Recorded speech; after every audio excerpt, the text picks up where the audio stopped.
ఇప్పుడు ఆయన వస్త్రధారణ చూద్దాం. ఎటువంటి వస్త్రధారణ వేసడానికి?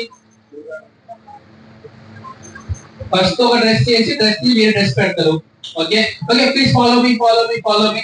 సో ఏసుగా నెత్తి మీద ఏముందండి? జీవ కిరీటం ఉందా, మూల కిరీటం ఉందా? మూల కిరీటం పెట్టారు. ఓకే, ఈ పంత ఏం చేశారంట? ముందు సినివేక ముందు ఏం చేశారంటే కొట్టాలు ఇస్తుందో మన అభిషేకం చేస్తున్నారు. గొడవ పేరు గొడవని వేస్తారు, బాగా చేశారు. అక్షయ్ చూసారా? కొట్ట దెబ్బలు కొడతారు అనేది నిజంగా కొడతాను అనిపిస్తుంది నాకు. ఓకేనా? ఇప్పుడు యేసు ప్రభువుని కొట్ట దెబ్బలు కొడుతున్నప్పుడు వాక్యం ఏం చెప్తున్నారు? ఈ పంత ఏ విధంగా అయిపోయింది దున్నబడిందంట. ఓకే, సో ఇవన్నీ గమనిద్దాం. సో దాని తర్వాత వేసుకున్నారు, సిలువ మోసుకుని వెళ్ళమన్నారు.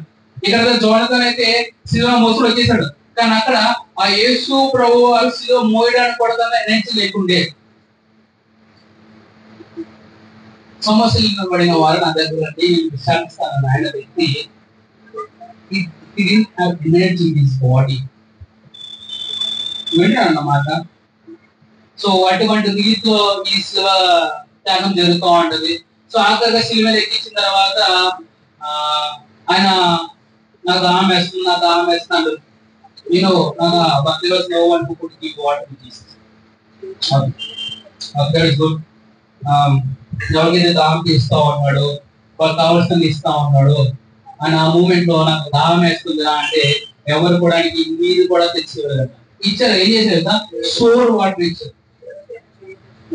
సో నేను ఏమన్నా అంటే ఎంత మనం ఆలోచిస్తున్నప్పుడు కొంచెం బాధగా ఉంటుంది.